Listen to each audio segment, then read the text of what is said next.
heavy sigh. What a wonderful day. Oh, he's in good mood. We do have sunlight pouring into the room, always helps. Things are looking a bit cleaner. There's no mess lying around. Oh, here we go. Oh my goodness, look, the flowers blooming and everything. Everything is so tidy and neat. Hello? Silence. There's the job. I'm ready. Silence. Anything else? Silence. No. The order's at your door. Hangs up. He sure is strange today. No. Someday. Someday I will find you. Yeah, the place is looking really well. And what spells did we get? Or spells, skills. Increase damage or interrupt an enemy's action. Oh, I think interrupt an enemy's action. Even though, can't I do that anyway? Increase damage. Oh, let's go with that. I always think sometimes things like that actually have kind of actions in them as opposed to just like damage is kind of better anyway. Who's this then? Mr. Quist, I would like to congratulate you on your purchase of an apartment. You are not the best of renters and were constantly late with payments. However, when you told me you were prepared to purchase the entire apartment, I was overjoyed. I'm delighted that you have a new source of income, since, as far as I understand, you no longer write for a living. It seems you've made the right choice. I wish you good luck. So, all in all, he's kind of coming up in the world, isn't he? We know. Oh, my dear, though. I love what you've done with the place. Ah, that smells wonderful. It does. It look a lovely cup of coffee as well. Can we open this? Oh, more pots. Not as spacious as I expected. Hey, but look, he got to buy the place as well. So that's all good. Now, Western. I'm convinced there's going to be a Western yet. Maybe vampires as well. Vampire Western?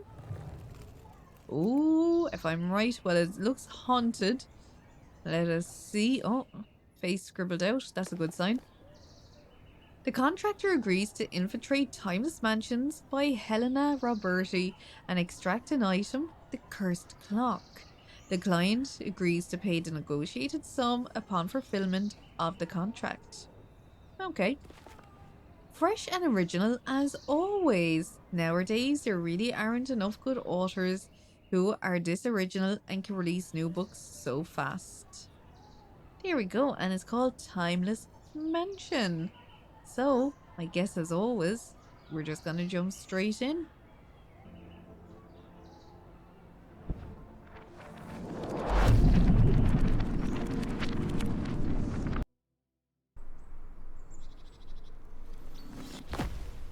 Oof. Finally, I landed on something soft.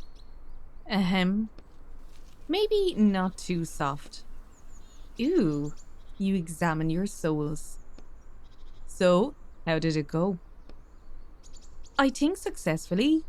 Nabbing Excalibur really redeemed me in the client's eyes. So now you'll get easier jobs, no more killer robots threatening us? I hope so. We're supposed to find a clock of some sort. That doesn't sound too complicated. Ready to get started? Let's do it. So yeah, we're in more now of like a vampire kind of fantasy. What? Hey, it's a cute place. Ethan? Are you okay? Yes. Okay, so clearly something is spooking him. I don't know if it's just the house. It's more like maybe it's something he has seen before. We'll take that out of trash, absolutely. Basement door. What the? Oh god, oh god. A woman runs past without even glancing at you. I trapped him. I trapped the monster. Run away. Monster? So, the jobs didn't get easier. We may as well see if we can find it. I mean, I would assume it's down here. Old rusted pipes run along the wall. One of the pipes is dripping. Actually, the water is full on flowing out of it. It's too late to save this pipe. Okay, might come in handy. Ruined staircase. The steps collapsed under their own weight. Can't do anything there. Ooh. Ooh. I was going to say maybe straight into a fight. Yelling into the air. Damn girl, get back here and let me out. I'll find you and your friends too. Do you really think this cage can stop me? Is this the monster? Who are you? The man pauses and stares at you. Damn. Ethan? I knew it was going to be something that he knew what was happening here. Oh my god, maybe it's his book. You know him? Ethan! The man's eyes seem to burn through you. You look away, but not before noticing that the man's hands are trembling with anger. I think we should get out of here. Quickly. Stop right there, you bastard. Answer me. What did you do with Amanda? Where is my wife? Hold on. What does all this mean? Okay. We will take that though. I mean, of course, we're going to look through the boxes. Oh, best not to open that door. We can't go this way. I mean, look, it's maybe better to go in the front door. Look, someone else wrote it now, unless maybe he was a ghostwriter. Or maybe like he gave her a character of his, or... Oh, I don't know. It'll be interesting to see what way this is going to go though. Lads, it's kind of giving us stuff very early on, getting us, you know, geared up to actually be able to make things, which may be a bit of a worry. Oh, boarded up window. The window is boarded up tightly. A door to the hall. We'll just go out and see if there's anyone in here. This is the way we would have actually come in first. Why does that fellow in the basement know you? This book, I wrote it. What? What do you mean? I created this mansion, but I was arrested before I had a chance to finish the book. So, how did your client get this book then? But we've only been stealing from books that are on the market. I imagine the rights to it went to my publisher, and they decided to have another writer finish it. So, that's why the dreadful man in the basement knows you. You created him. Yes, but not like that. It was the story of a generous aristocrat who lived in a beautiful mansion with his wife. You definitely wouldn't catch me writing about a murderer in a blood-soaked basement. Do you think that the new author changed a lot? Looking around, I think so, yes. Who's this Amanda he mentioned? Is she somewhere here too? She's not here anymore. It's better if we talk about that later.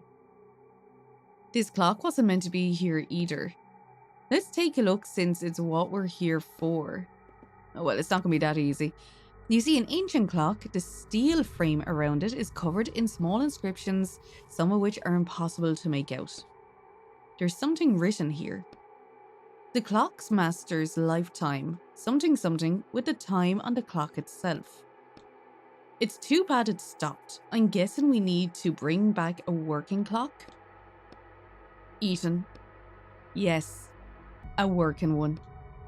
You notice 3 huge holes in the mechanism. There are 3 gears missing. We'll have to search the whole mansion. Well, you should know your way around here pretty well since you created all this. Looking around. Are we at the end of the book? That's right. The plot has ended and the heroine managed to lock the monster in the basement and escape. Nothing else happens in the plot after this, a happy ending. We need to go back to somewhere on page 150 or so. That's where the mansion will be in the best shape for us to search it. Even the staircase is in ruins now. I didn't know you could do that, so we're going to jump between pages. Jumping is the easy part. The hard part is landing on the same spot on another page. If I miss our land end up, If I miss her land, the English isn't right on it, end up between pages, without my powers, it could end badly. Should we risk it? I'm not going to right now. I'm just going to get everything else we can around here for the moment. Yeah, look, we'll probably have to come back here anyway. Continue. This was a room for entertaining guests. Looks like the monster of the house became less social. And his definition of entertainment changed too. Yeah. We're just going to, in case there's anything we can make up at the moment. An old dusty parcel is lying on the table. Okay, we'll have to make something to cut that. Definitely something behind here. The master is clearly not a modest man. Those as well. I know there was another room where we had just come up from the basement as well, so I'm going to run back there quickly. We'll have a look, see what's in there, then hopefully be able to go and make tools. And I just have a feeling they are going to have to come with us. Oh, blocked door, it's locked and won't open without a key, so that's fine. And when we go through the other pages, we should be able to get in that way instead. Up we go, see if there's anything we can make. Okay, not just yet. We could have made a pliers, we're just missing one piece of metal. A portrait of the housemaster before he changed. Have a look. Oh, but that's the entrance. You open the front door from the inside. Ah, so I bet that door was locked. I just kind of maybe jumped ahead of things a bit quickly. Not that that's a bad thing. We clearly went to where we needed to anyway. And yeah, maybe we're just not meant to make the pliers yet. Time has not been kind to this staircase.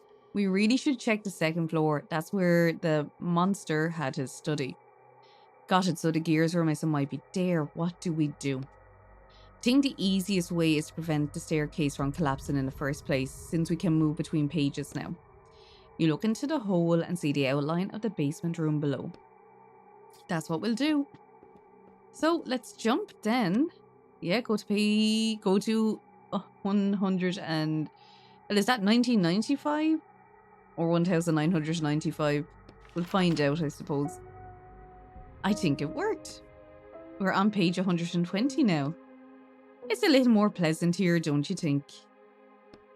Etienne, you don't want to keep doing this, do you?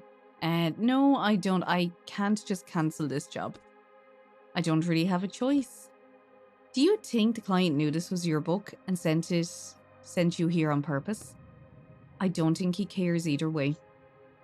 Help me, let me out. Who's that? Another victim? Let's go find out. It is possibly the original victim. Oh, table there. I mean, the place looks quite nice at the moment. We're still going to go in through to the kitchen. Yeah, definitely a lot better. Oh, okay, we'll lock away. We can't pick it at the moment. Burned paper. Nothing there. I still think that we'll have to go through there at some stage. But I just can't move it at the moment. I would be imagining we'll go down to the basement to find... It's going to be the girl that ran away at the end. Oh, hey, anybody. Hey, Jonathan? Guys? Okay, we'll just check these shelves. Oh, yes. Okay. And that's to get down there then. I want to see if this door... No, not blocked. Is anybody there? Help me, Jonathan. The voice is coming from behind those shelves. I hear it. Okay. Well, we'll move that one over. Oh, they really were hidden. Oh my god, who are you? I'm here to help. Help? My hands. She shows you the handcuffs behind her back. How did you end up here? You fiddle with the handcuffs. My brother and I were looking for something. Oh my god, Jonathan, he's still around here somewhere. Promise me you'll find him. I'll promise. Thank you. By the way, you haven't seen any gears around here, have you? Big ones for a clock? No, sorry. It's okay. Although, when I was searching the study upstairs, I found a secret compartment in the desk, but it was empty. What do you mean searching? Hold on. What do you mean by searching? Did I say searching? I must have misspoke. Alright, I'll check it out later. You finish fiddling with the handcuffs and the girl is finally free. Thank you. She rubs her freed wrists. Well, an awkward silence falls. I think it's time to get out of here. I'll take care of your brother. The girl nods briefly, she looks around the room for a second, and with barely noticeable disappointment disappears from behind the door. More of your characters? They seem fairly well written. Really bad at lying though. No, I don't know her. Well, we haven't met any of his characters yet, but that lad downstairs in the basement is going to be one. So I'm going to guess a hard fight if we are going to fight him, because like that, you know, he's made his characters to be well-rounded, well-developed, so I'm assuming a bit tougher. A plain writing desk stands against the wall. There's nothing of interest on the desk or in the drawers. Not in this time, at least. Okay. So nothing else here for the moment. We will, I think, go back down to the basement, see if there's... Well, we can't actually go down. Oh, no, we can. I just hadn't pushed it all the way. You look at the empty cell. The scratches on the floor and chains hanging from the walls make this a frightening place, even without. I wonder where our monster is in this time. I think we're better off not running into him. It looked like he was ready to kill you right there and then. Do you think the new author made him like that? Nope, nothing's changed there. Oh. But he's not supposed to hurt the other characters. You examine the manacles on the walls, and this change in him bothers me. Ooh, really interesting. We'll have to wait and see what happens. Boxes, you see sealed boxes that smell like dirt. We can't use the crowbar. We don't have one made at this stage. We might have enough parts now.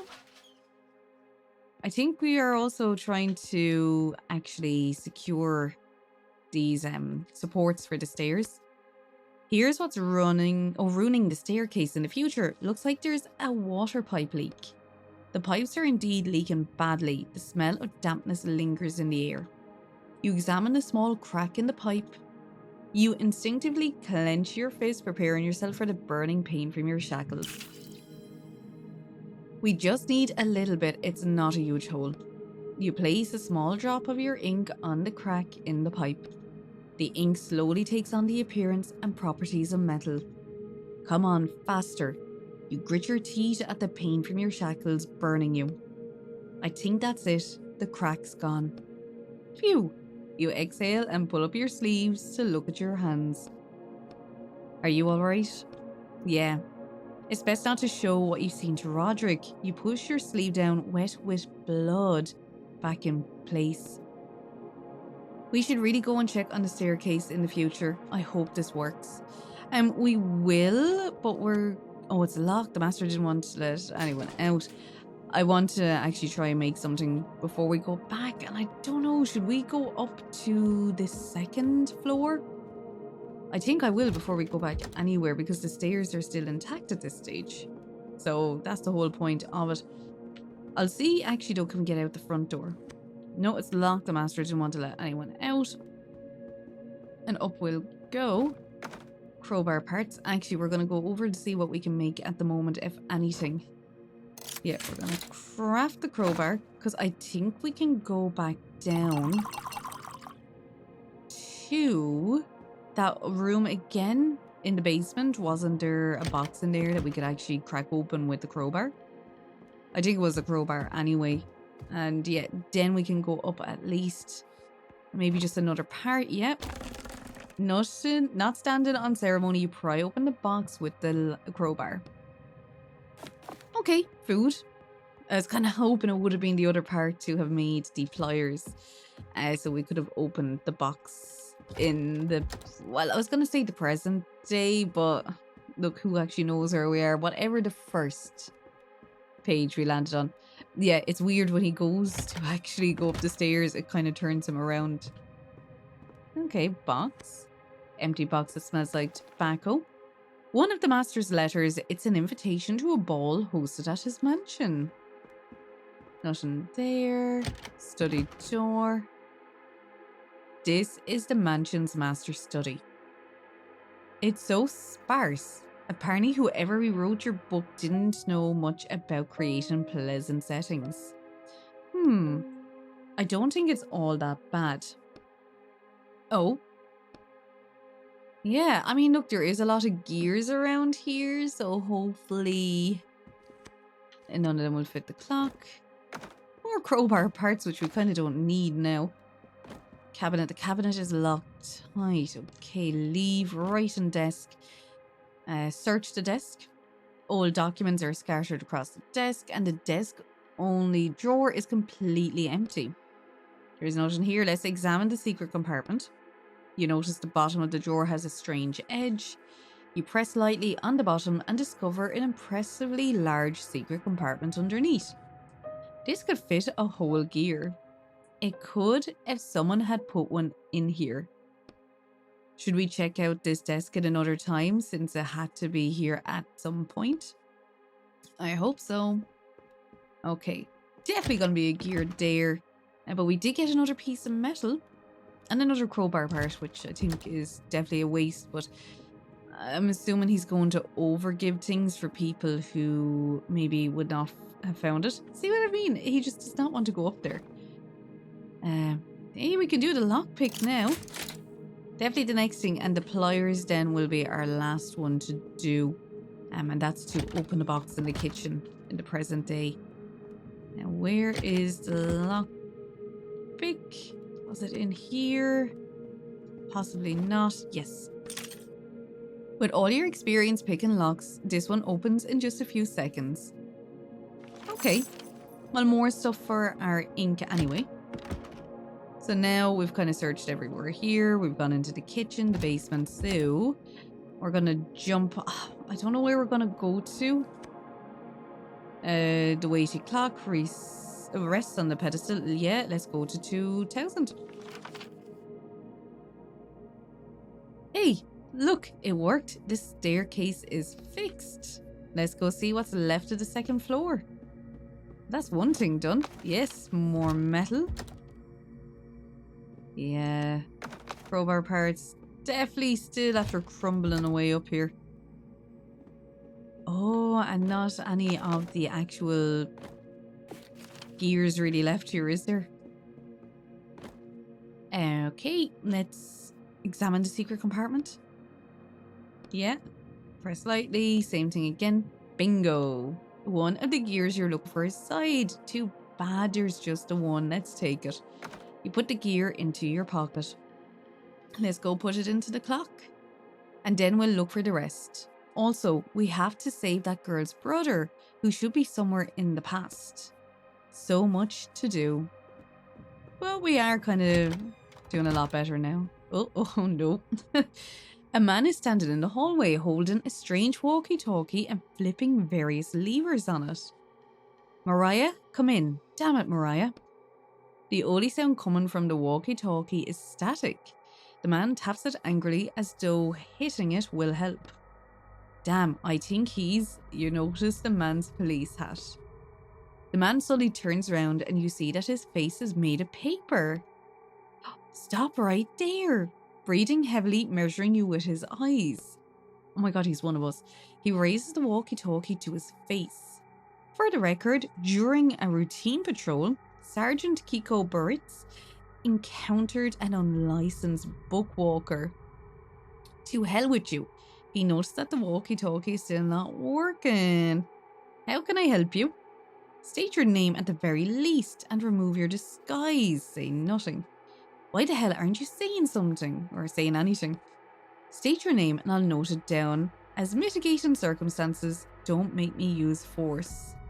My name is Robert Potter. I mean James. Yeah, James Potter. Going back to Harry Potter. For the record, the unlicensed bookwalker refuses to state his name and is lying to the officer. He is also concealing his face behind a mask. Take that off right now. Maybe it's best if we do what he says. If he finds out who I am, he'll find me in reality and that'll be the end of me and you. Let's keep lying. I don't know what the problem is, officer. I'm a licensed walker and I'm here by order of my publisher. Oh yeah? And who's this publisher that sends their employees into books that haven't been pulled from stores?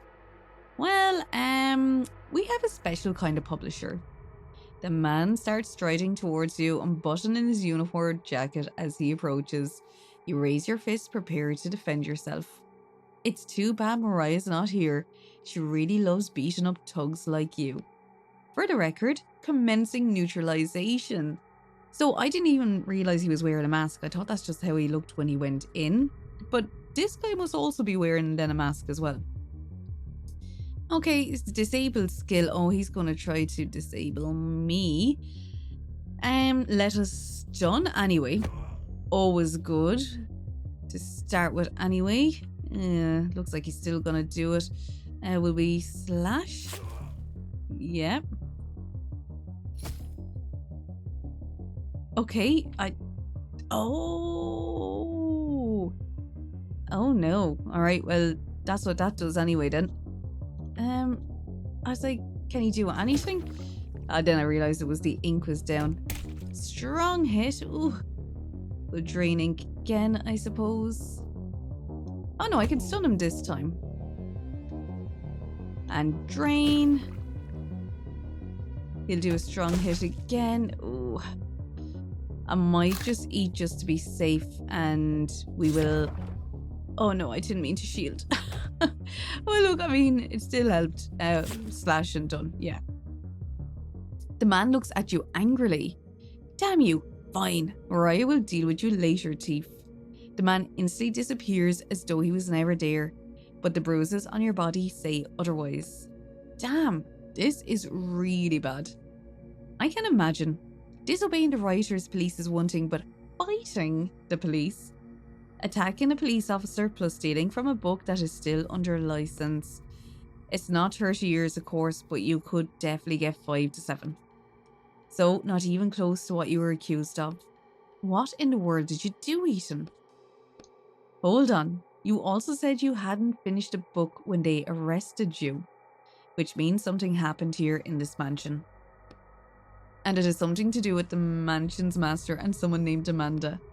How about we get down to business before the policeman gets here with backup? Okay, theory time. I think he pulled her out of the book, you know, the way they're not able to.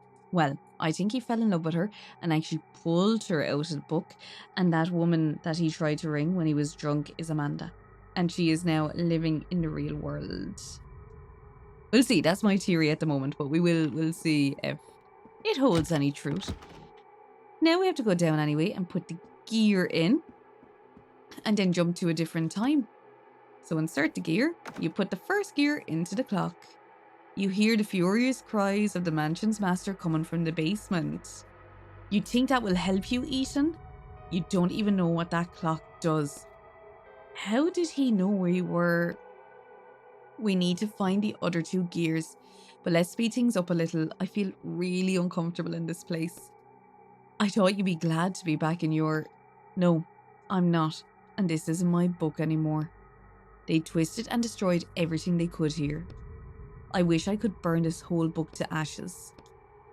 Alright, let's start with the girl's brother. Maybe he knows something, since as far as I can tell, they investigated all this already. We didn't see him in the past. Can you jump even earlier? Yeah.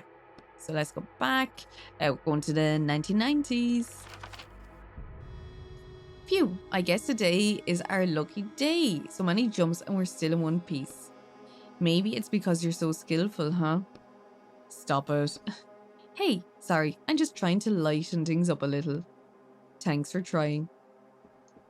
More places for us to search. Barrels smell like wine. We don't have the staircase up though this time. Door kitchen, see what this looks like. Yes, I knew there'd be something behind there. We will take that. One of the master's letters is charred and is addressed to his lover, Amanda. Planks, ooh, we'll take them.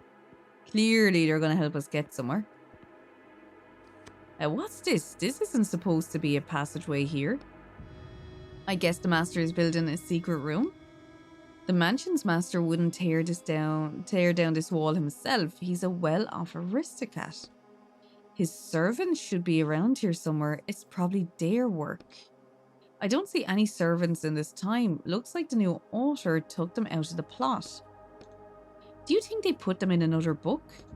Of course not. No one in their right mind would take a character out of a book. He took Amanda out.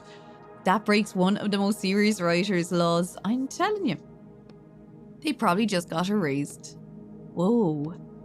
We need to search this place in different times since there might be a secret passage here. Alright. Yeah, so we can't get in there. We will go back. I mean, look, that door up there might be locked. I'd be surprised if it is. Yeah, no, I thought we'd get in alright. We do not have our way though down to the basement this time. Window to balcony. Okay, well, gonna guess this door is locked. Yep. Right, let's do it. And our planks to get across. Can you jump it? You look down through the hole at the dried up thorn bush. How about we look for something to put over the holes? Like planks.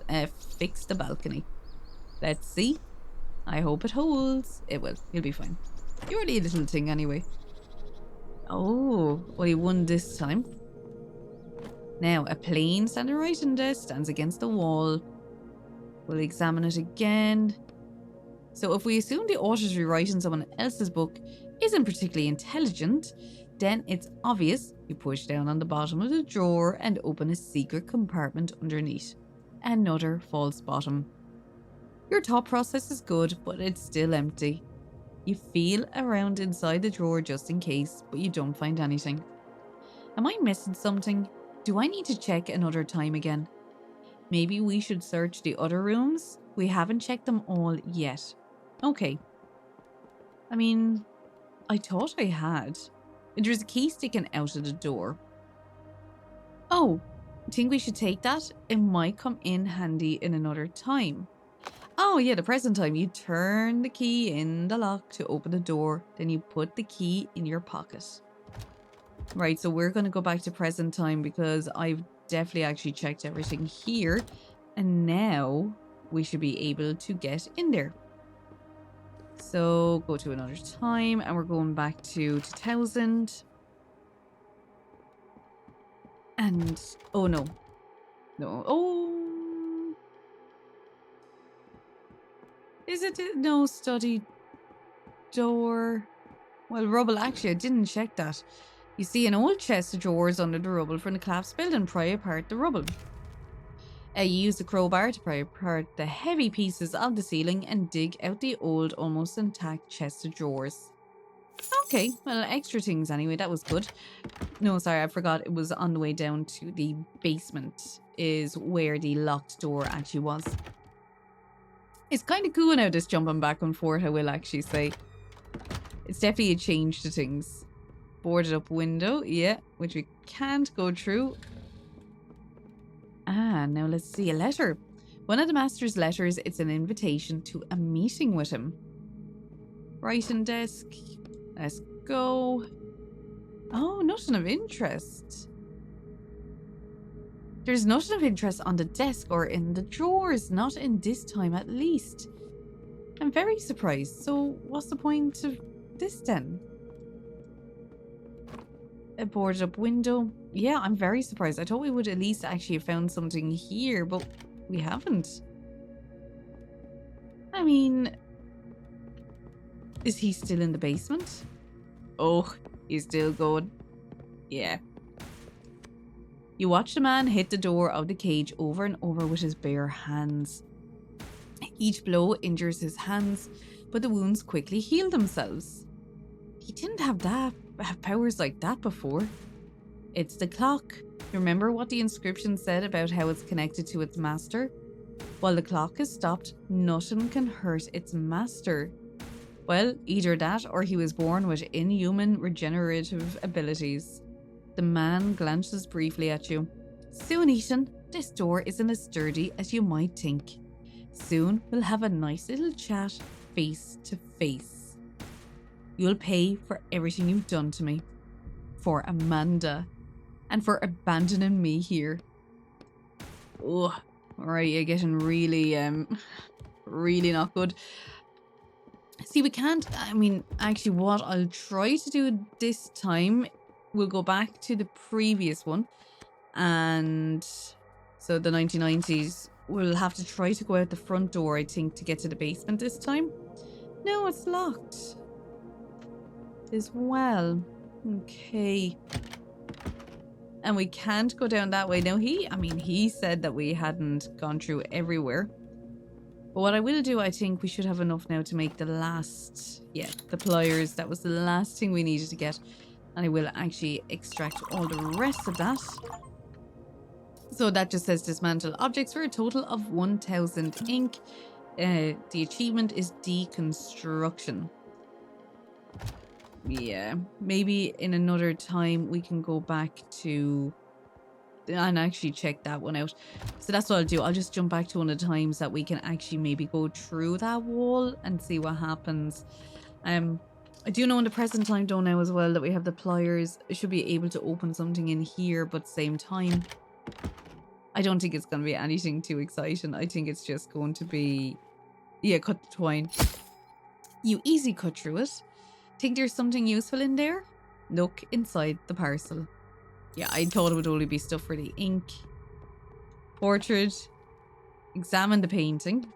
The painting was taken down from a rusty metal runner and is now leaning against the wall. You see a door behind the painting, but you won't be able to open it while the painting is in the way, so let's move the painting. The painting turns out to be extremely heavy. You can't pick it up, but you manage to pull it towards you and move it to the side. Now, let's see. Okay. A charred love letter addressed to Amanda, signed by Etienne Quist. I got pen pals. Find all the clockmaker's letters. Etienne. I knew it. I knew it. So, I'm guessing she's just living her best life out now in the real world. And I don't think Roderick actually knows about that now either. So, if we jump back to the middle time, we should be able to get back there too and see what's in there. So 1995, let's head back to there. As far as I can remember, there was a painting. Yeah, painting is still there. Come on now, my friend, let's do the same thing. This painting caught my eye right away. I figured there must be a hiding place behind it. Why didn't you say something right away? I don't know. Well, we definitely know what's behind the painting. Now, how do I open it? Examine it. You look behind it, it's kind of the same thing again. Oh, but this time it's mounted on vertical runners set into the wall. I think it slides upwards. So let's lift the painting. You push gently and the picture slides upwards. So yeah, I mean, it was a lot better than at one stage it could actually be put up the way. A teenage boy is standing in the middle of the room, covering his face with his hands in fright. Hey, let's talk. Don't kill me. We're not associated with your kidnapper. Are you Jonathan? Yes. The kid lowers his hands and tries to get a glimpse of you in the light. Well, we kind of are, but not in the way you think. Damn, that's a cool mask. I told everyone we should wear masks for this job too, but they just laughed at me. Your sister asked me to find you. Sister? I don't have a sister. Well, that's what she told us. Hold on. Was she a short girl? Samantha? She's still here? No, we helped her get out. It was her idea to rob this mansion. She promised us that there was a ton of loot inside. But all we found was rotting walls and that psycho. So you're thieves? Not really. We're more like, well, yeah, we're thieves. Okay, I'm something of a thief too. Whoa, the kid looks at you like he's found his new hero. By the way, have you seen any gears, big ones around here? Gears? No. Are they valuable? Not really. If you check the desk with the secret compartment in the storage room already, then check the master's study. I think he hid something in both places. We actually already found a gear in the master's study, but nothing in the storage room. He got this crazy setup with a double false bottom. Did you get to open it? A double false bottom? Yeah. First you open the false bottom and then there should be another one underneath that. My God, we went through all that just for Alright, time to go back and check out this double false bottom. And quickly, you untie the kid. Thanks. He gets up off the floor and glancing around leaves the room. Yeah, we'll just take whatever else is still here. Nothing else, but back up we go. Oh no! A familiar dark blue police officer appears in your peripheral vision. However, the woman in the uniform seems completely calm and collected. I'm Sergeant Mariah Gloritz, the woman says casually, tapping the badge on her chest.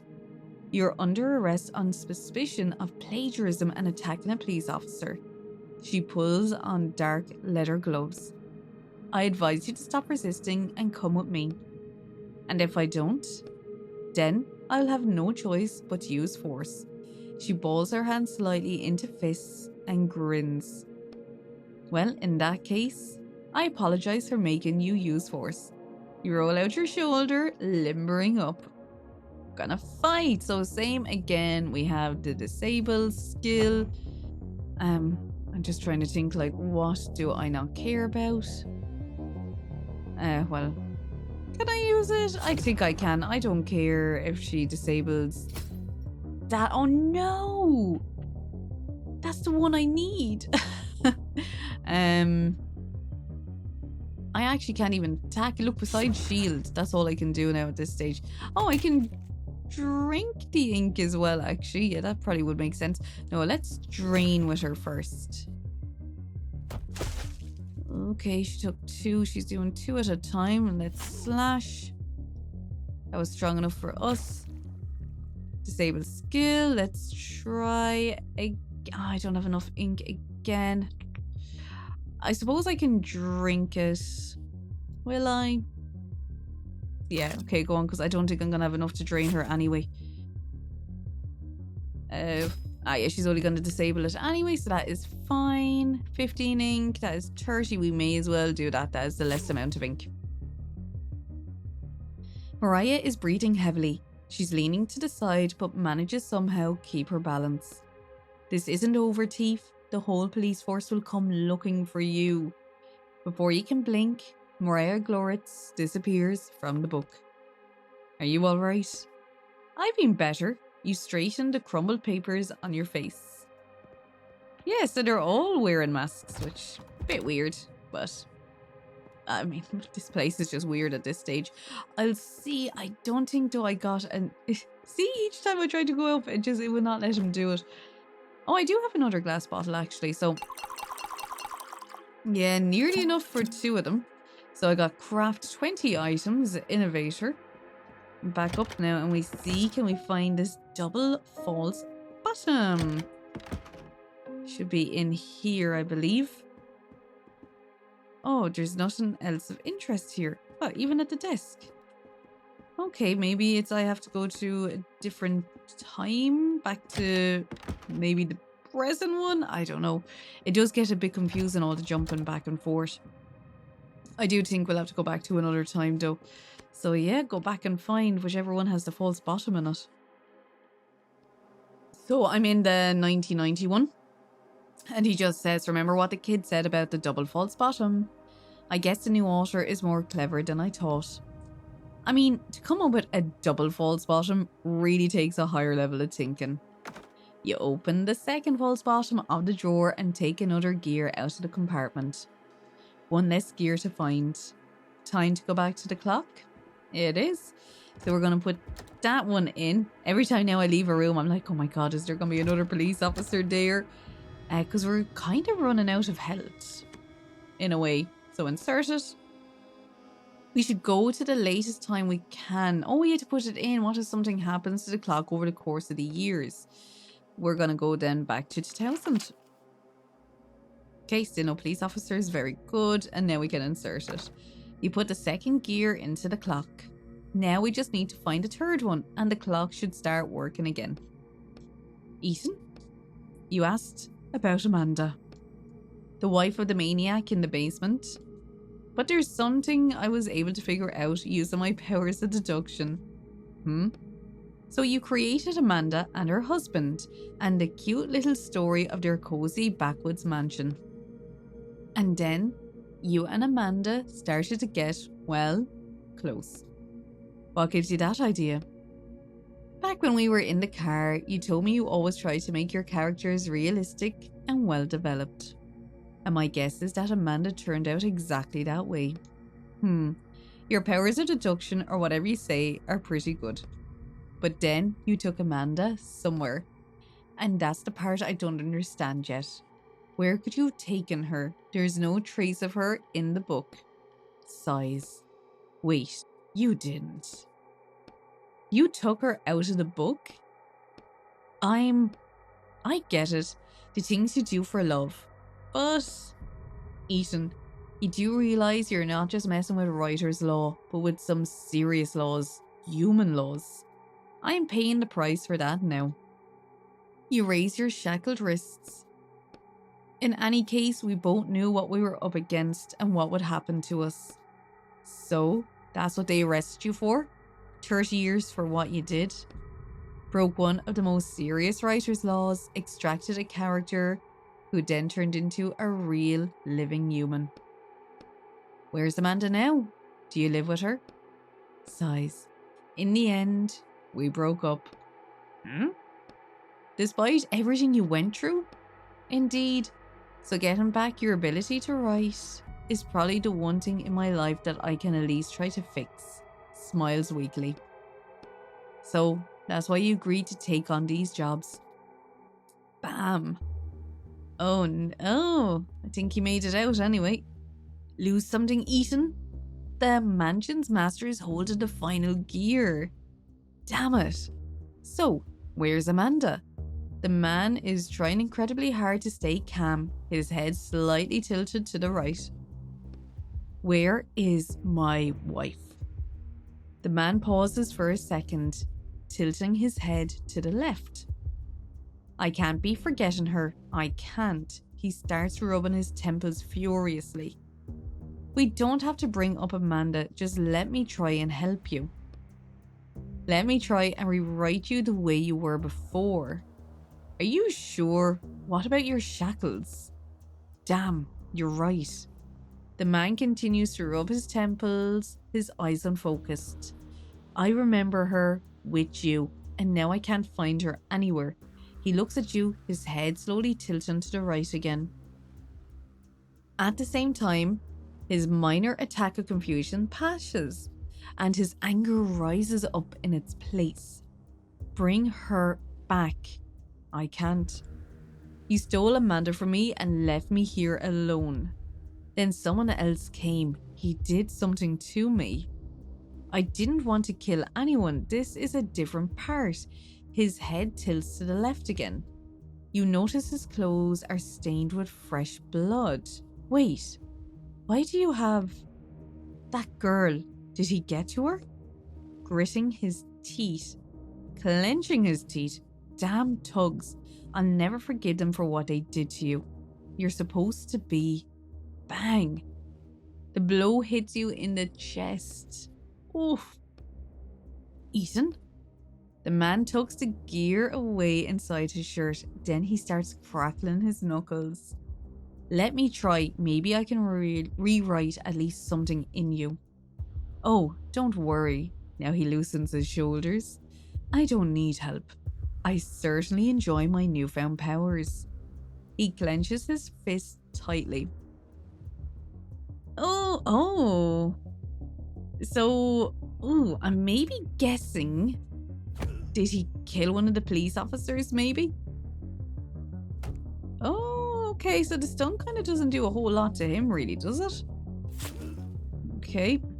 Oh, it looks like he has shields or something. I am so happy that he is missing. I did not mean to shield myself. Oh, well, thank God, I suppose, for the shield that time at least, right? Slash. His strong hit is gonna really hurt. Oh!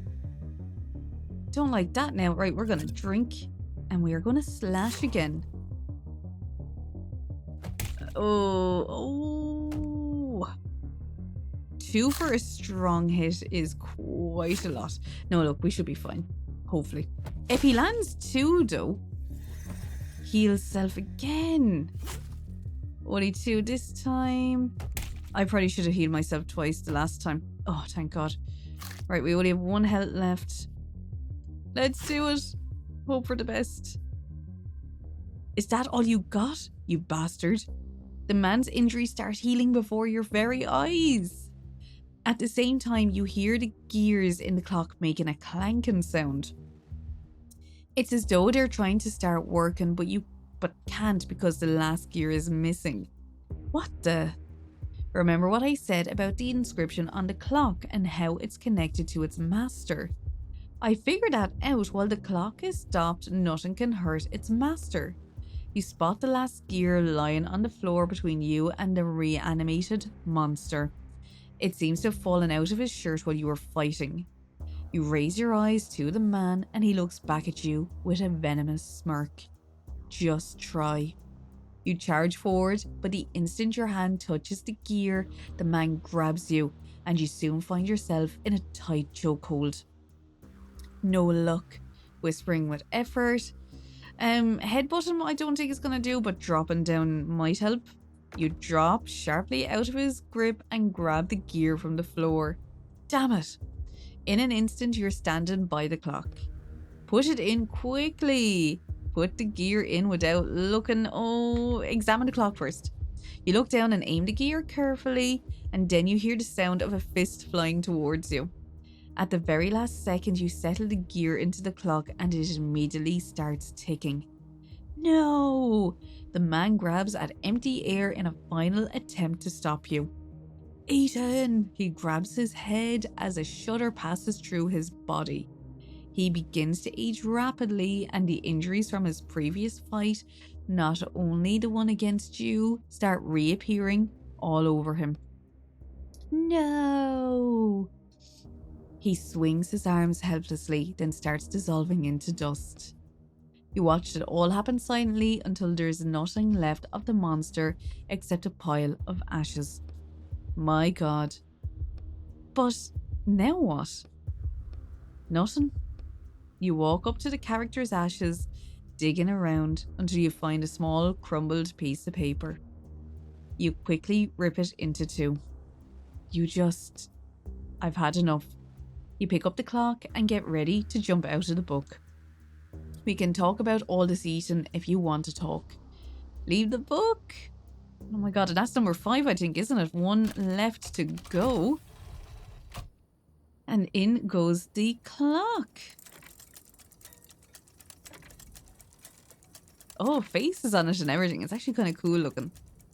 It never looks like it's going to fit when you're putting it in. No, never mind it. Don't mind I said that. Right, let's close this down.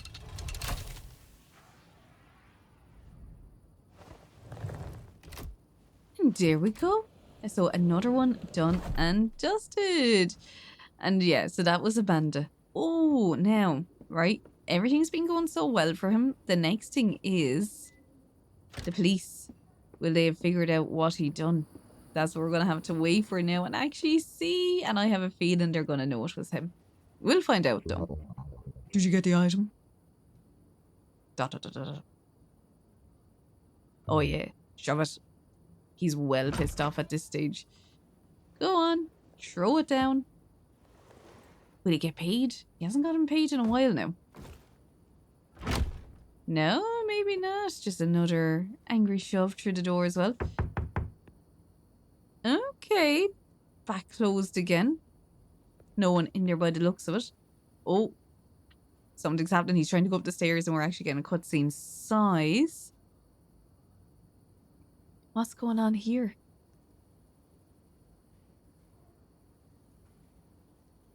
Oh. I can't keep this up anymore. Oh, he's just really sad. 2 minutes later. What the? Okay. You didn't get to be depressed for long. So that is Timeless Mansion complete, book 5. Oh, the door is closed, which we did not close it on the way out. Interesting. Let's see. Hello. There's an urgent job. I'm not. No, you're taking it. I think I've had enough. I don't want to do this anymore. Silence. Etienne, it's your last job. You knew what book that was, and you specifically sent me to steal from it. I'm just a middleman, Etienne. I don't pick the jobs. I don't care. You can take your job and go to hell. Calm down and listen to me. Finishing these jobs is your only chance at getting your abilities back. I know you know this. You can't work off this sentence. 30 years is just an impossible amount. Your publisher betrayed you. Your lover left you. It's time to take back what you're owed. How do you... Etienne, you're only a single step away from freedom. Fine. Excellent, excellent. The order is at your door. Hangs up. We'll leave him away. I just want to see, will we get... we do. So, absolutely. So strive for perfection. Upgrade your skills 5 times. So at least there's that. I mean, there's... Yeah, enough for today. I'll try another day. They're not even doing a passage of time. We're going straight into the next book. Oh, be interested now to see what this is. God, yeah, I'm trying to think, had we been given any books at the start that they had talked about? I don't think so. There is going to be something important about this one. Maybe another one of his works? Sand. Well, it's not his. So, let's see. I can't actually click her thing. A strange note. The contractor agrees to infiltrate Harsh's sand by Samantha Murray and extract the item, the weather controller. The client agrees to pay the negotiated sum upon fulfillment of the contract. An excerpt from a book review.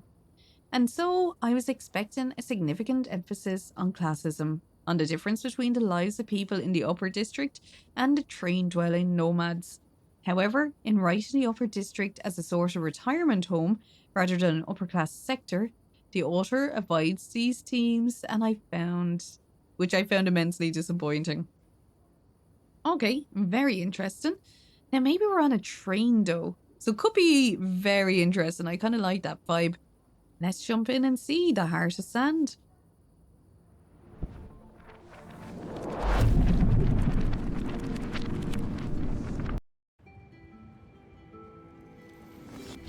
You decided to keep working? Seems I don't have a choice. You shrugged tiredly. After everything that happened? How did they manage to convince you? Or has another month passed since I last saw you? They spent a whole month convincing you? Not quite that long. You literally had to erase your own character. I'll write a new one. Ah yes, I forgot about your feeling towards characters. I don't have any feelings towards characters. Except Amanda.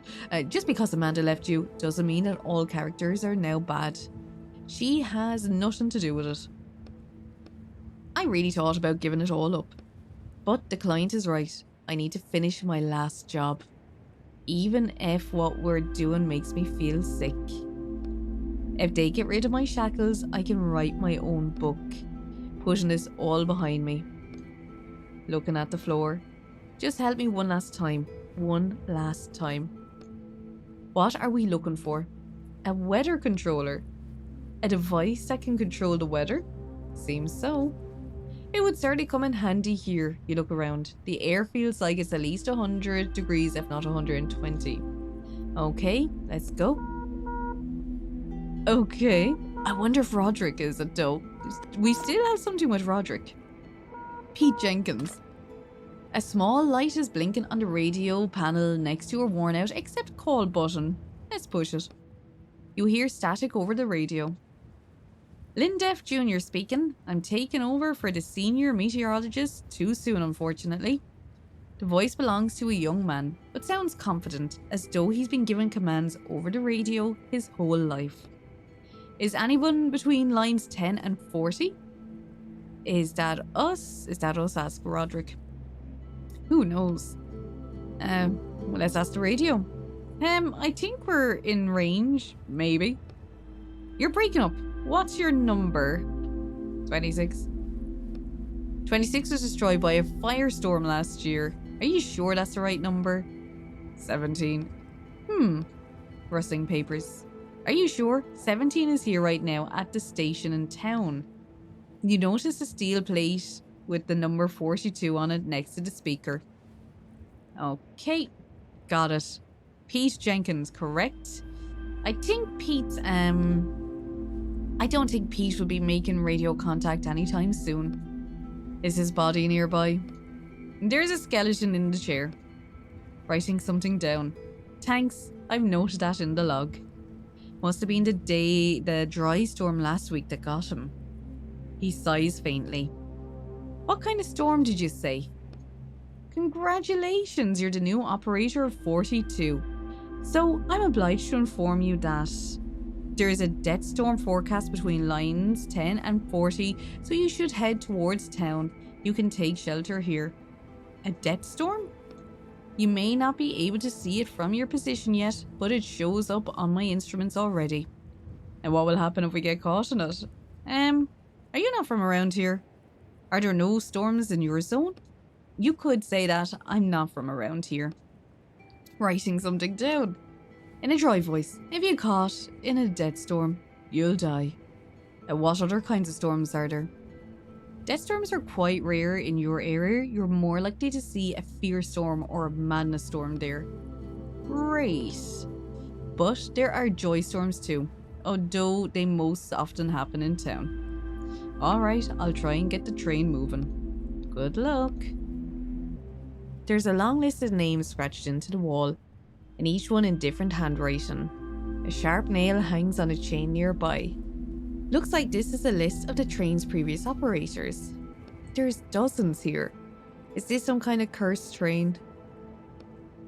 Well, probably just in a dangerous place. Look at the end of the list. The last one is Ronald Miles.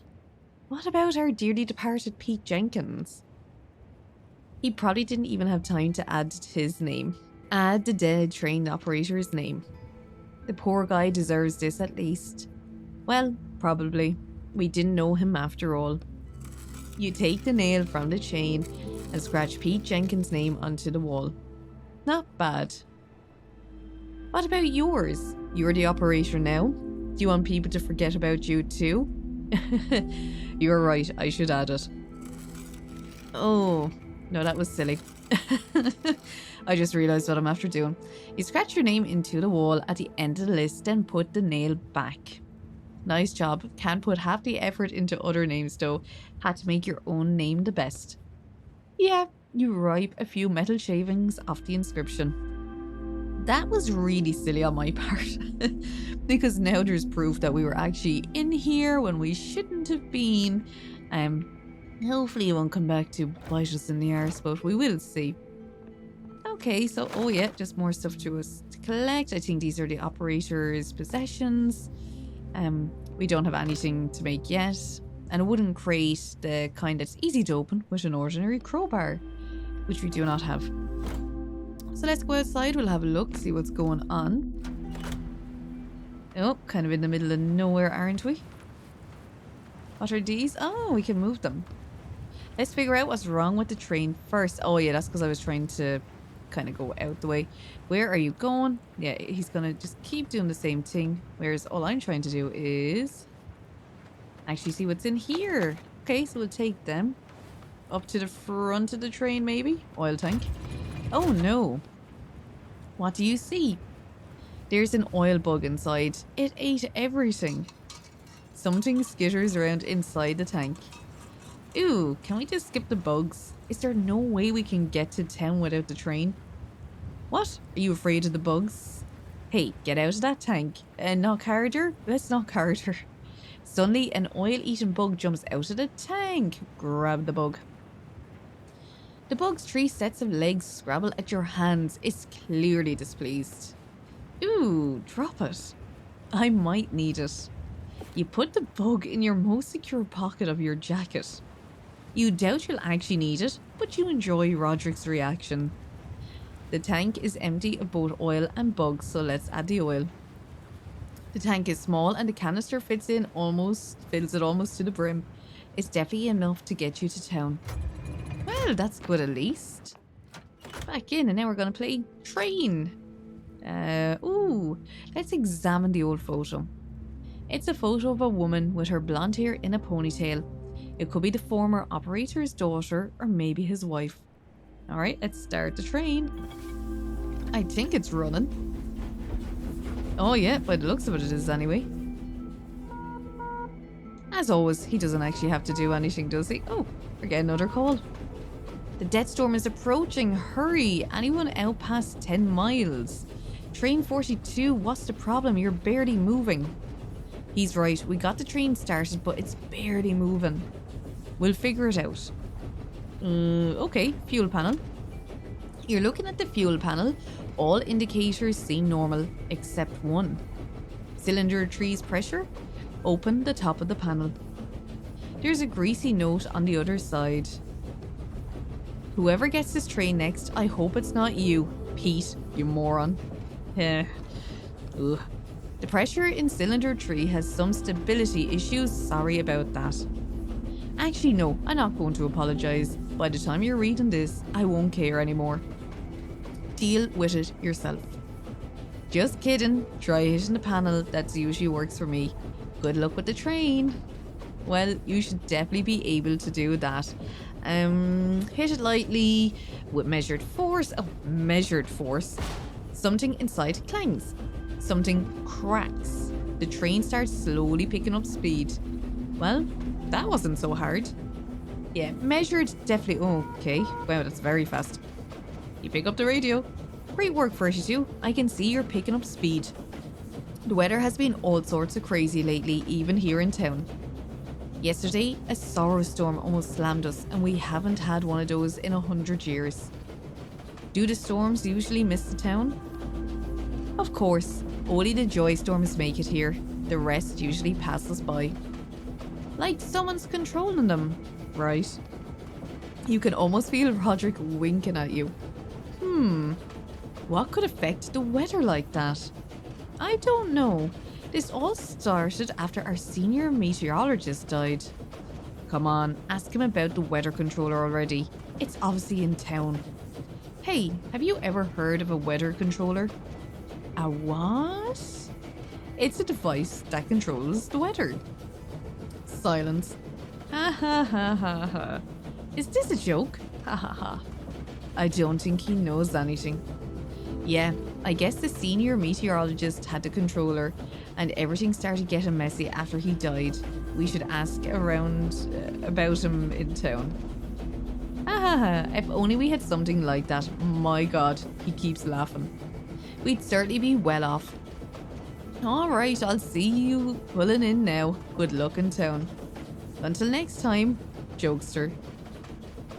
So we'll see. Are we going to have a really developed town? You know, the last book, it is something that you kind of be like thinking, oh, maybe it is going to be like the most well-developed place we've come through so far.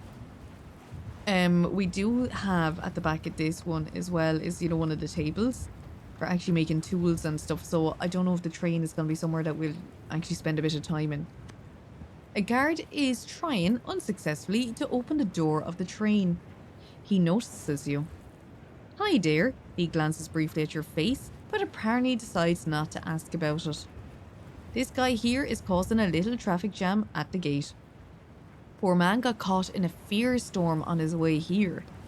I'm not getting anywhere with him, but I have to make sure everyone is in town before the storm comes. Can we leave the train here and go into town? Leave the train here? Are you out of your mind, my guy? I don't think that's acceptable here. I'll try and talk to him. Go ahead and try, but be gentle. It's not the poor guy's fault what happened. We'll see. Hey friend, you there? Yes. Calm down now. I'm from train 42. Jenkins? Is that you? Oh, I'm his friend. He didn't have any friends. I'm his brother. Stop lying. You killed him. I know the truth. What have you done with Jenkins? I don't think that's a peaceful way out of this situation. Force the door open. You lean your whole body into the door. You hear the mechanisms inside start grinding against each other. Just a little more. Come on, push. Clunk. I think the lock's open. The door easily slides to the side. A tin man is sitting in the corner of the locomotive, arms covering his head. Let the guard deal with him. Get closer. I'll let the guard deal with him now. You step away from the door and motion to the guard. Hey, Max. How you doing? Come with me. Easy now. After a few minutes, he leads the man out of the locomotive and they disappear behind the town gate. Good thing that guy didn't see your face. That's what I was thinking. The guard comes back. He looks pleased. Can we get moving then? Hey, thanks for the help. I took Max to the infirmary. They'll look after him. Will he be okay? Probably not. People can't usually go back to a normal life after a fierce storm. They won't transfer his train yet, but stay in town if you can. You may be able to pick up some of his stuff when they sell it off. Well then, I'll move his train along, and then yours after. In the meantime, go up to customs and get your paperwork straight. I'm waiting for the train noise. Are we gonna... Yeah. There we go, moving it in. Oh, and he's still here. And we can't... No. So let's go up and get our customs sorted. Very good, no one else here. We have maps. They look like different maps of the area. Customs inspector. The inspector is sitting in the cold, dark office. He looks up at you and in a bored voice says, train number... I'm just going to say 42. The inspector digs through some papers. Are you Ronald Miles? No. Did you find a body of Ronald Miles? No, I found the body of Pete Jenkins. So after Miles, it was transferred to Jenkins. He writes in his notebook. And now, the inspector looks at you. I didn't kill him. My name's Bob. Just Bob. Bob Bobson. I'll write that down. Muttering, wearing a shabby coat with a strange rusty cage hanging around his neck. It's not shabby. His face, he looks at you, then looks down again, is apparently disfigured. Oh ho ho ho. You are too good looking yourself. The inspector doesn't react. Here's your ticket. He hands you an old yellow ticket which it looks like it's been passed around for years. 1 standard town visit, 2 hours. Only 2 hours? You must sell all possessions belonging to the train's former operator before you leave town. Make that your top priority. I thought they were mine now. The inspector looks at you silently, trying to understand whether you're joking or you really don't know how things work around here. The train is yours, the possessions are the people's. And what happens if I can't sell them all in 2 hours? The items will go to the people. Okay, thanks. Go on through. He opens the turnstiles. Thought we'd have to move our train though, maybe not. We'll take them with us and exit into town. And we'll just leave our train out there. Okay, yeah, so clearly the game designer, this is the most kind of definitely in depth place we've come across so far. People around an inspector. A young woman is talking to one of the travellers who passes her a strange half-empty bag. Extend my time by 1 hour, please. He hands over the bag and quickly turns away. Hold on. The man freezes, tilting his head. Just who do you take me for? That's not even enough to stand here for 15 minutes. She shakes a small pile of red sand onto the palm of her hand. Are you up to your old tricks again? Do I need to call the guard? No, please. 15 minutes is fine. Just let me catch my breath and I'll be on my way. The man slowly retreats. He looks extremely tired. The woman turns to an empty hourglass in one of the niches on the wall. Damn beggars. She pours the sand from her hand into the hourglass. Then she picks up her radio and you can hear a crackling sound coming from the speakers, echoing all over the town. Peters, train 124, 15-minute extension. She puts the radio back on her belt, then reaches out a hand to you without knowing. Shake her hand. Yeah, let's shake it. Oh no. Give her your ticket. Okay, yellow. She takes out a new hourglass and pours in enough red sand to reach the second mark on the side. Then she puts it in one of the empty niches on the wall. 2 hours starting now. Good luck in town. Thanks. See you. Okay, in we go. Thought we'd get an announcement as well, but I guess not. An inspector. An inspector is standing by his train. His assistant is inside, rummaging through possessions. Oh, you again. The man you encountered at the town gates recognizes you. Is everything okay? This is that guy's train. What was his name? Max, I think. Max, is he doing better? We can sell this, you hear from inside the train. I'd say there's enough to live on here. We'll split it up, I think. Max is resting right now and we're keeping an eye on his stuff. You look over his shoulder into the train car. Don't look in there, you know what? He hesitates for a moment, then reaches into his pocket and takes out a bag of sand. Take this, you're a good guy. You help Max. Let us take care of his things. I'm gonna take the bag. Now get out of here, don't interfere. The inspector turns around and loses interest in you. Look, I mean, I'm not gonna argue. We're gonna keep buying more time, I suppose. The merchant is desperately trying to get your attention. His smile reminds you of late-stage insanity. Hey man, hey, come over here. You got any sand? No, I'm looking to earn some. Oh well, I can't help you with that. I've been selling my heart out, but I still don't even have enough sand to fix my train. You look at the melon seller's train. There are lots of things in this world you would call run down, but everything you've seen up until now is sparkling clean compared to this train. And my time's running out. I have half an hour left in town. All because of those damn guards. They gave me a penalty, those dogs. What am I supposed to do? My wheel is busted. You notice the train's front wheel is sitting at a 45-degree angle. He doesn't need to worry. With a wheel like that, there's no getting that train out of here in any case. I should get going. This one up here seems to be doing like a little dance. She had the foot out, doing a little shake around with it. So obviously each one of these is someone's train. They must live in their trains. That's how they get around, going by, kind of like as if you were like living in ships out on the ocean. Woman doing laundry. A middle-aged woman is resting on the stoop of her train. A basin of laundry, children's clothes sits at her feet. She stares at your train for a moment. She sighs, then leans against the train door, which buckles slightly under her weight. So, you're from train 42, huh? She grabs a cigarette and takes a drag. Did you know the previous operator? Jenkins? Yeah? He was my husband. She gets up heavily and starts hanging the laundry as if nothing had happened. I'm sorry. Are your hands clean? I said I didn't kill him. Pass me the clothes. She nods at the basin and the diapers inside. Her nod sends ash flying from her cigarette onto a pair of men's pants hanging on the line. Let's hand her a pair of children's pants. You take off your dusty gloves and pick up a pair of white children's pants. You glance at your hands for a moment. This is the first time in a long time that they've looked human. All that's left are the tiny scars stripping across your palms. They probably won't ever fade. The woman takes the pants from you.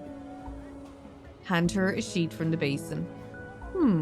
She shakes out the sheet and throws it over the line. What's your business in town? Got stuff to sell? She blows her cigarette smoke upwards to keep it off the sheets. Oh yeah, it's like, yeah, your husband's possessions? Things. Just random things. Nothing interesting. The woman ashes her cigarette and you see her glance quickly at you as she takes the sheet. So, Jenkins' possessions. Do you need me to... Sniffing. Pass her a bunch of socks. You pile a few socks from the basin together and give them to the woman. But the woman doesn't turn around to take them from you. She stands with her back to you, not speaking. I really am sorry. When I found him, there was already nothing I could do. She nods weakly a few times. Turning half around, she passes you a cigarette. She already has a fresh one in her mouth and lit. I'm gonna take it. You sit on her train stoop. I found a journal on his train. I guess it belongs to you now. Customs won't let me just give it to you, but I'll figure something out. She smiles. A journal? Jenkins didn't know how to write. He probably robbed or killed someone. Those aren't his things. These thoughts seem to have put her in a better mood. As she finishes her cigarette, she packs up and heads inside her train. A child's joyful laughter greets her. Well, that's at least something, but that's actually really sad. I suppose these characters, maybe these ones are all like well developed. We'll be going with that.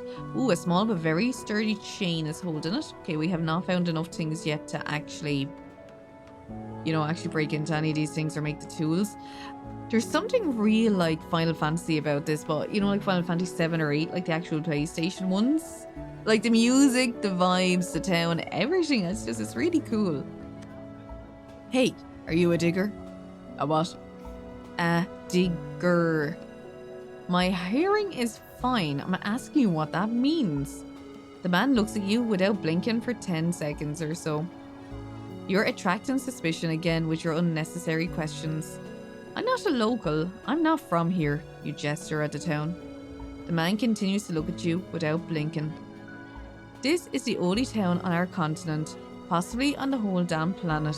Where the hell are you from then, if not from here? I left for a long time, and now I'm back, but I don't remember anything. A digger is someone who digs up buildings in the desert. Do you know what the desert is? Or is there no desert where you come from either? Right, a digger. They just called him something different back in my day. Yeah, I'm a digger. I was one of the best back when. I find that hard to believe. Need work tomorrow? I want to dig up a building on Malta Street, but I can't do it myself. Of course. What's our plan? I started digging from the top. Got from the 20th to the 7th floor, but the lower floors are hard work. The sand's packed tight and it's a pickaxe job. I want to round up a few more people, then we'll move out at sunrise. Is there anything special there in that building? The man peers closely at you. It seems he's not sure you can be trusted. There was a gun store on the first floor of the building. The work is all that should concern you. I'll pay you, and what's in the building is none of your business. You in or no? I'll think about it. Think then. He throws the cigarette on the ground and turns away from you. Is he going to start a riot in town when he gets his hands on weapons? No, he gets caught in a firestorm out on the road tomorrow. I should get going. Oh, that's so sad. I kind of would like to tell him so we can actually help him and not let that happen. Ooh, irritated man. If not buying anything, leave. Okay, we have another woman up here. Bookseller. The sound that reaches your ears seems impossible in the desert world. Rustling pages, hundreds of pages. The table next to the woman's train is full of books with well-worn covers. Each one looks like it was taken out of an antique bookstore. Hello, the young bookseller waves at you. Hi. Are you new to these parts? I've never seen you before. Her attentive but slightly unfocused gaze slides over you. Your paper face doesn't seem to bother her. I'm gonna guess she's blind. Yeah, I'm new. Do you know everyone here? No, of course not. It's just that generally, the same people bring their trains to the same station every day. Were you looking to choose a book? Show her Jenkins' journal? I have something that might interest you. The bookseller tries to look uninterested, but you see her fingers trembling as you hand her Jenkins' journal. Notes. Interesting. Yes, very interesting. Are these someone's memoirs? Whoa, this is an absolute treasure trove. Have you read it? I thought it was just the old train driver's journal. Let me read some of it to you. Don't bother, I just want to sell it. I'll buy it. How much do you want for it? You look appraisingly at the bookseller. She's definitely hooked. Time to collect some sand for your work. I think middle ground is good. 5. 5? Oof. I'd be glad to give you 5 bags of sand, but then I'd have to leave town right away, and I still have so many books to sell. Would you lower your price? Yeah, okay, 2. 2 bags. Well, I wasn't planning on spending so much, of course, but that's a fair price. The bookseller disappears into her train, then returns with 2 bags of sand. They have yellow letters in a language you don't know embroidered on them. This is for good luck. Yeah, thanks. You should find out what was in that journal. It might have helped us understand this world better. I thought you could help me with that. Haven't heard much of useful advice from you recently, by the way. Oh, yeah. Not too happy. Yeah, see, I wonder at the end what's going to happen. You know, we're going to have to get back to his world. Open suitcases are strewn across the train car. A man is washing something in a metal basin full of dark red water. He's washing so intently that you can hear the fabric ripping. He has an impressively large fang for some unknown animal hanging around his neck. He stops washing and shoots you a mean look. A cage around your neck? Is that some kind of new trend? You hear clear dislike in the man's voice. Let's just keep going. We don't need any more problems. Is he washing out blood? Who cares? We're just passing by. Keep going, keep going. Maybe I should tell him, hey. Suddenly, you feel a powerful yank down near your neck. You look down to see the man's wet hand grabbing Roderick's cage. I had a trendy friend once, always bragging about his sand bear fang. Damn it! You grab the cage too and pull it towards you. But I taught him some manners. 1 punch, 2. He looks at you with bloodshot eyes and keeps trying to pull the cage towards himself. The cage hinge starts making an unpleasant crunching sound, or is that your neck? Try and knock him off his feet. The man easily dodges your attack and pushes you away from him. It appears a real fight is about to start. Oh, I don't mind fighting him if he's gonna actually go after poor Roderick like that. I was just starting with a stun. I don't know why. We'll see. Still gonna be a strong hit though, but look, it's a start anyway. Ooh, the rest of the town don't seem to be too bothered, which I suppose is good. We can shield. Now, will we see? Does it heal me as well? I'm not actually sure if that healed me. I probably should have been keeping it. No, I think it healed me for at least 1 anyway. Let's shield again and see, will it do it? No. Okay, I did think it would. But we'll drain some ink out of him. Good. The man flies into the basin, which turns over with a crash, splashing its contents onto the ground. What a sick bastard. Are you okay, Ethan? Next time you're going in my pocket, or even better, walking on your own 2 feet. Breathing hard, you carefully touch your neck. The string left an impressive welt on the back. I know it's none of our business, but we can't just let that psycho roam free. Look for rope. You look at the suitcase on the ground and notice a photo. 2 smiling men are standing in front of a locomotive. One of them, your attacker, has his arm around the other, who looks pale and tired. His shoulder is bandaged and he has a fang pendant around his neck. You toss the photo aside. Oh, there's some rope. Tie the brawler up. What? What are you doing? What's going on? He slowly comes to and tries to stand up. The anger is gone from his voice and now he sounds scared. Nothing's going on. Everything already happened. The man spots the photo on the ground, then his eyes move to his bloodied clothes nearby. Suddenly his face changes. Henry? Oh no. Did I do this? He falls to his knees. And for what? He looks at the 2 bags of sand on the ground, which fell out of his pocket during the fight. Get those away from me. I can't look at them. You pick up the bags of sand. The man falls to the ground and starts crying. Let's go. We should leave him be. So maybe he was caught in an anger storm? Would that be something, I suppose, that there would have been? That seems to be the way into the next place. A surly woman. The woman silently waves at you, but that's about it. She doesn't do much else. So can we go up the stairs? No. Opening in the train. Okay. You're looking at the completely unremarkable train, but suddenly a loose piece of sheet metal at the back of the car catches your eye. Instinctively, you look around and then get closer. So first, You're a fraud, and now you're a thief too? I haven't stolen anything yet. What do we have here? You feel around the side of the train.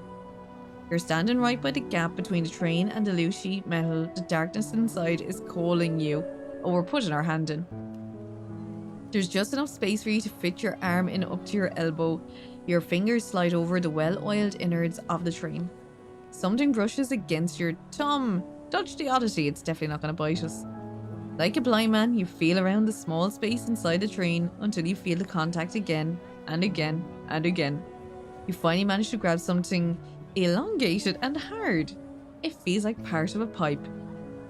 Pull it towards you. On sudden impulse, you pull the metal object towards you. A gift from the belly of the train. A secret covered in engine oil. After a while, it gets harder to pull, but you're not stopping now. You give one last tug. When it comes loose, you can't believe what you see. There's a bag in your hand. A thief, just like I said.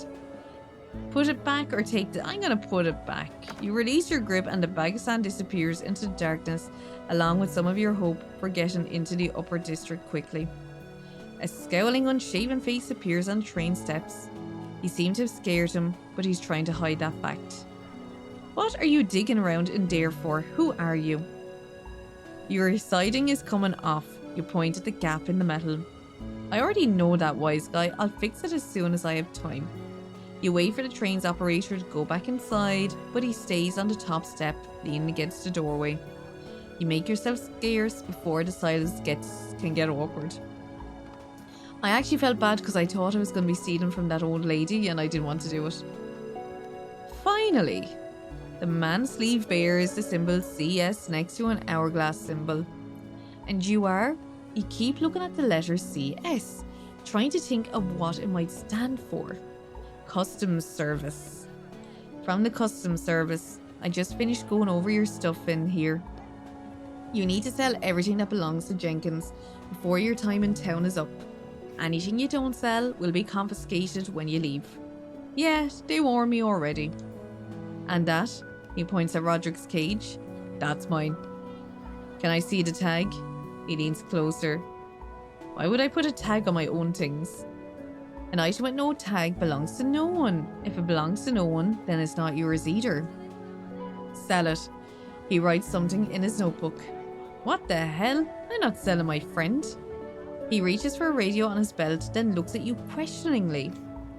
Cool it. Let's try and solve this peacefully. Fine, no problem. I'll sell it or no. The customs officer quickly picks up his radio. Train 42, penalty. He watches for your next move. Oh, do I just say fine, no problem, I'll sell?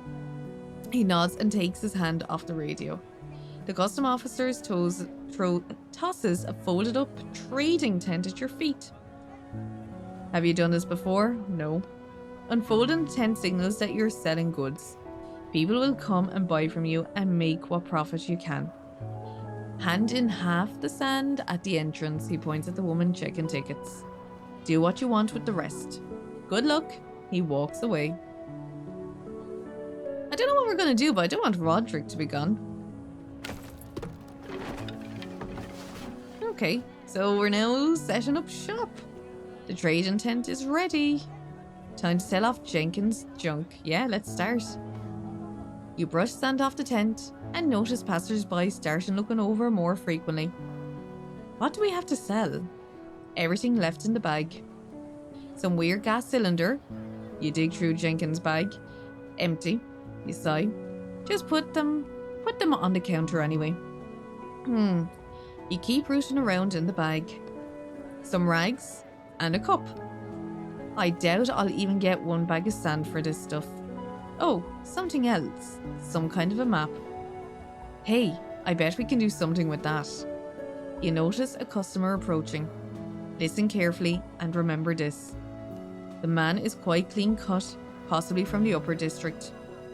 Are you listening? Say that this map leads to something important, to treasure or whatever. What are you selling? The old man looks at the canisters, interested.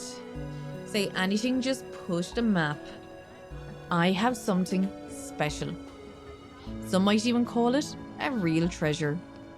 The old man doesn't react. He probably hears that same story every day. I hope you don't mean these helium cylinders. He points at the cylinders on your counter. They're empty, by the way. Show him part of the map. Continue. What more can I say? 10 bags of sand and the map is yours. I can't just pour out 10 bags for a map that leads who knows where. It leads to treasure. Which treasure exactly? You tap on Roderick's cage. I'm thinking. A map to water, to a pile of sand, a pile of food, shelter. Whew. Well, it looks like water is empty over there. See, there's like lots of empty water buckets around, and it doesn't look like that thing's working. Sand could also work. Will we say sand? What's it doing outside the town? Well, customs won't let you go in with your own sand, so why the hell would I need sand out there? Water, let's say water. The old man takes a flask of water from his belt. Inside he takes a drink. What's that you say? He wipes his mouth on his sleeve. Shelter. You know about the shelter too? He ever so slightly looks around. Huh? There's a lot I know. You try to sound convincing. 10 bags you say. I'll give you 5, but if the shelter isn't there, I'll come back and give you 5 more. 5? Wax. Right to your head. With this, he shows you the small club on his belt. It's a deal. Great, we have some sand already. Okay, that's that. I think we've kind of sold everything. Yeah, see, I was thinking the water wasn't working with that. Oh, well, look, we have a grower over here, a quiet woman. The greenery on this train roof is quite striking. By local standards, you're looking at a well-kept train. I talk to the train's operator. Hello, do you... The woman sharply puts a finger to her lips. You manage to get a look at her face. She's incredibly beautiful, even with the deep shadows under her eyes. Examine the train in silence. It looks like the train has been washed recently. The metal and glass are gleaming, and the thin layer of newly settled dust just looks like an elegant decoration. Green stems sway on the roof. You see calico, Paritia, and tons of other plants that you don't recognize. I'm sorry, did you need something? I want to ask you, do you know how I can get into the upper district? I heard the meteorologist lives there. You can only get in once you retire, and I think you still have a while before that happens. I do too. How do I get in there now? Today? The woman shrugs silently and looks towards the way out of town. Running your eyes over the locomotive, you notice an old trailer with dried up branches sticking out of the leaky roof. Take a closer look. The longer you look at the trailer, the more you shiver. Chills run up and down your spine like something icy touched the spot between your shoulder blades. Ooh, ask the woman about the trailer. Aren't you afraid your old trailer might fall right off? The woman continues to look towards the way out. Yes, the trailer is quite old. If it falls off, it falls off. The corner of the woman's mouth turns up and she shakes her head. Ask her what she does. What do you do? It's as though the woman doesn't quite hear your question. She just stares silently, watching. Just when you think she's not going to answer, she starts to speak. I'm making it through life, day by day. I meant the plants. Oh, the plants. I used to enjoy nurturing life. The woman looks at the old trailer and stiffens for a split second. You see all the muscles on her face tense, but in an instant, the illusion passes. Let's ask about the meteorologist. Do you know anything about the meteorologist? He tells us when storms are coming. Is that it? Do you know anything else? The woman turns her head to look you straight in the eye. You can't read her expression. I won't keep you any longer. Thanks. And ask about what's in the trailer.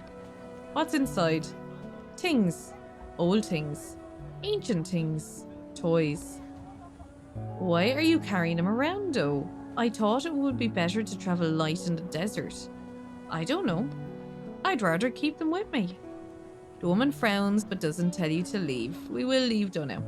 You turn to leave, but suddenly feel something crawling across your neck. Wow, an oil eater. It seems that the oil bug in your pocket is finally trying to escape. Swat it.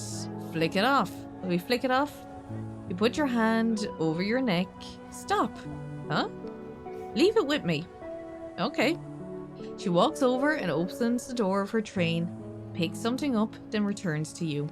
Here. She's holding 2 old dusty bags of sand in her open hand. 2 bags for this gross little bug? Is she insane? You won't hear me complaining. You carefully remove the bug from around your neck and pass it to the woman. She gives you 2 bags of sand. Oh, thanks. The woman nods gently to you, then turns her attention to the bug. There we go, at least we got that as well. That's something, isn't it? She seemed happy enough. We still have people over here, though, that we can go talk to. And we will. And we're going to see what they have to say, which seems to be nothing. And... oh, no, this guy will talk to us, so we will actually chat to him. Oh, get out of here, outsider. He doesn't actually want it then. Door to junkyard? Oh, well, this is kind of handy, isn't it? We might actually find some stuff. Oh, yeah, very good. I was kind of hoping we would.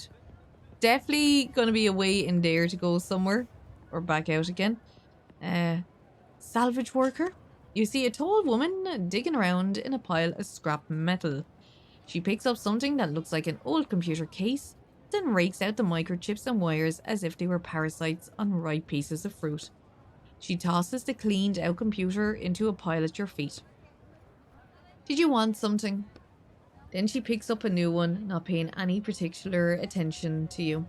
Do you need any help? She looks at the pile of scrap metal she still has to go through. For money, actually, for sand. The woman smiles. I'm getting paid pretty well for this. I don't want to share any earnings with anyone else. Who's paying you? Do they have more work? But maybe something a little less dusty. I'm not sure. She looks you over from head to toe. Stand up straight and puff out your chest. Stay how you are. I don't think they'll have any use for you. But you can go and ask Mr. Nariano yourself. He lives in the middle of the square. Nariano? Got it, thanks. She responds with a sour smile. You got a lot of computers there? Yep. She's concentrating hard on her work. Where'd they come from? She gives you a quick glance. Jenkins brought them in a week ago. He dug up a whole warehouse full of electronics. Oh, Jenkins. Was Jenkins a nice guy? Was. Oops. Oh. Did I say was? I meant to say I heard he's a great guy. No idea where you might have heard that. But definitely not in town. He's a real jerk. I hope he dies. Got good news for you, love. How do I get into the upper district? I'm trying to find a way into the upper district. Do you know anything that might help? I don't know anything. She definitely does. She smiles slightly. What's that pipe? What's that pipe on the wall? Where does it go? It's a secret. She gives you a quick glance and continues ripping apart the computer. I'm great at keeping secrets. So am I. She looks you in the eye for a moment longer than is comfortable. That's what we're looking for. We can crawl through and go straight to the upper district. There is a passage there. Now we just had to figure out what to do about the sewer guardian. Yeah, I'll ask around town. So that's something at least. I mean, I think we got everything here, so back out and we go speak to the fella in the middle of the town, I suppose.